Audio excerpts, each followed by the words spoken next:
now you wonder what this is all about as far as dancers go. And I'm going to give you a case study. This is a girl that I'll call Sally. She started ballet at the age of 2, and she was known as having a huge pot belly and legs that went on forever. She's still got the legs that go on forever, but not the pot belly. The trouble was that because she learned ballet, she wanted to look like this, and her teacher wanted her to look like that. Sally's actually got a very good alignment for a 2-year-old. Everything's harmoniously counteracting itself because of her physical immaturity.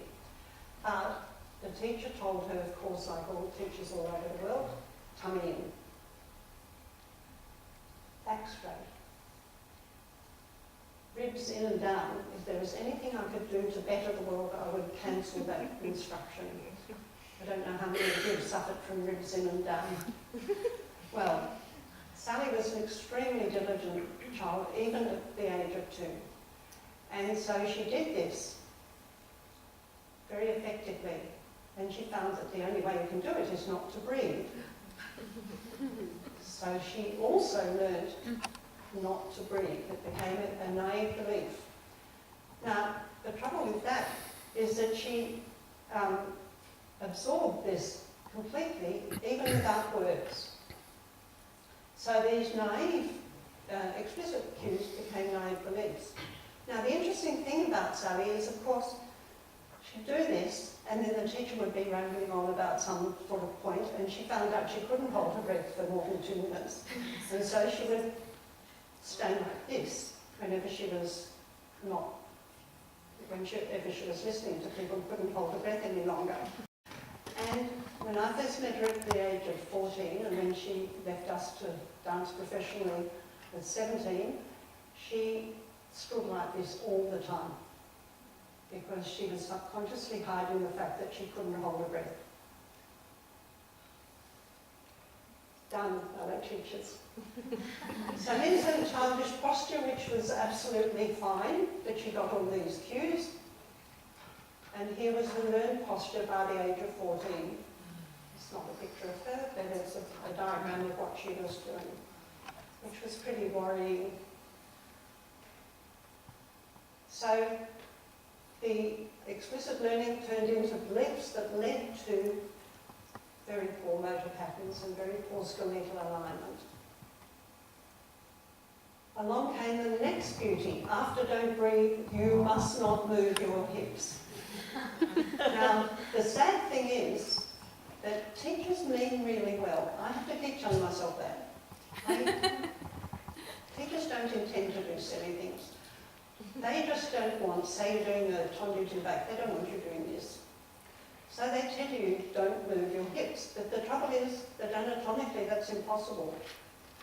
But to a 6 or 2-year or 10-year-old child, they haven't got much discrimination about their body. So if you say don't move your hips, a lot of them will actually move their hips, but it won't be very visible, which is what you want. And it won't feel like moving their hips. And a lot of them will do this complete rigidity of the pelvis, which is what Sally did, of course, being so diligent. The next one. Sally was desperate to be a classical ballet dancer, and of course everybody knows you can't be a classical ballet dancer unless you can do arabesque. So she wanted arabesque to beat the band. So she had all these pictures around the place, in her locker and all over her walls at home apparently, of arabesque like this. Well, it's an attitude, but to her it was an arabesque. And she believed her leg had to go up there. Now when she came to our school at the age of 14, she had a sore back, and so did a few other students in the school in the same class. So I asked them to draw a line drawing of arabesque. And to my horror, they were all similar. But this is Sally's. She's got her naive beliefs, which are dictating what she thinks you do in arabesque. And that's her. Does it make you feel a bit queasy? It's quite scary, but she can't draw anything else, no matter how much you show her the shape that that she admires so much and wants to achieve, she can't see that the pelvis has to move and that the ribs have to move forward and that her back has got to be not straight but curved and that her tummy internally is working but it's not rigid like she's been trying to do. So the problem is her naive belief is much stronger than her analytical mind, even though she's got a fabulous analytical mind. Naive beliefs rule. So this is the medical outcome at the age of 14 when we got her. With this sore back, we had it investigated. She had a fatigue fracture of L3, which is not very good. And she had already had it, and she had it for all over a period of 4 years.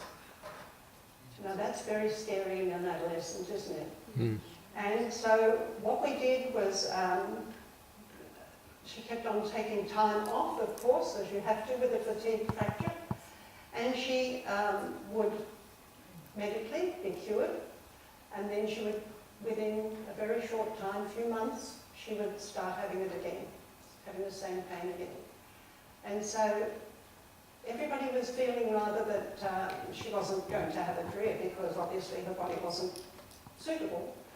But I felt if she could get rid of the fracture and then it appeared again, it must be something she was doing all that time. So I hadn't worked with her much up till this time because most of the time she'd been off anyway. So I worked with her intensively with the psychologist and the exercise person, the Pilates specialist, over 6 months. So this is the instruction that her physio gave her in this period when her fracture was acute. All perfectly valid things. The spine's fragile. Be careful. Don't do anything that's going to make this fracture open even further. Don't move your hips now, even if you were silly enough to move them before. Don't move them now. Don't, whatever you do, bend back, and do not take your leg to the back. Now, those were meant to be instructions at the time when she was in a chronic phase, in an acute phase. But the trouble is, she was highly impressionable at that stage, so those became absolute beliefs. So what do we do with somebody like this? I'll just give you a few of the things. I mean, we did lots of things over 6 months, but these are just some basic ones that show the difference with beliefs and implicit and explicit learning. So she said to me that her spine felt about as reliable as a potato crisp. Could shatter at any minute, and that just makes me feel very bad, very queasy. So the first thing we did was think about implicit learning and thinking that she was lifting her lowest rib off her pelvic ring. Just her lowest ribs were all the time just lifting slightly like a balloon on a string. She did feel more comfortable, but she didn't have any impression that she could ever dance with just doing that. Of course, it would have helped, but psychologically, she felt that wasn't enough. So I said to her, what do you do with something very fragile? And she said, well, I wrap it in bubble wrap. So I said, well, let's do that. So we put bubbles in the spaces where her, between her vertebrae. Now you might say, well, they're discs. And they are, they're the equivalent of discs. But to her, the sensation of a bubble, or the image of a bubble, was very persuasive, whereas a disc, she'd always had a disc and she still had the injury. But she really liked these discs. We had to do a lot of work of imagery, in deep muscle relaxation and that sort of thing. It wasn't just tell her to do it, and she did it. Very hands-on coaching. But she said she loved that so much, and she felt so much safer, that she wanted to put a bubble around the whole area. And I argued with her. I said, no, I think you're trying to protect yourself too much. You're not going to be able to move if you've got that bubble around the whole area. We want you to be moving. And she said, no, if I knew that nothing could touch that part because there was a bubble, I would let it move. I wouldn't be so rigid. So with misgivings, I said, okay, go for it. And she was dead right. Of course, she knew what she was talking about. It was her body, wasn't it? It wasn't mine. So that was extremely successful. And her new learning was that her spine was protected because she had bubbles in it. The next thing, because she felt that her spine was like a potato crisp, I had a skeleton in my studio, and I took her over and I said, here, just you feel how that spinal column is such a big, thick, reliable, chunky set of bones, you know, they're so nice. And she was going like that, no, I can't. And she could not even walk near that skeleton for fear. And she had her hands behind her back and she started hyperventilating, which sounds very extreme, but she felt that that was the danger point. Rationality aside, people aren't always rational when they're very traumatized as she was. So over time, and I think it was a few months, gradually we got her so that she could actually put her hand on it and feel it. And the interesting thing was, over the next few months, I noticed that every time she came into my studio to work with me, she would go over and while she was saying hi and everything, she would hold this spinal column and feel it. Without even, I think, being consciously aware of it, she was saying, my spine is fine, feel that, that's really good. So that was implicit learning through tactile sense.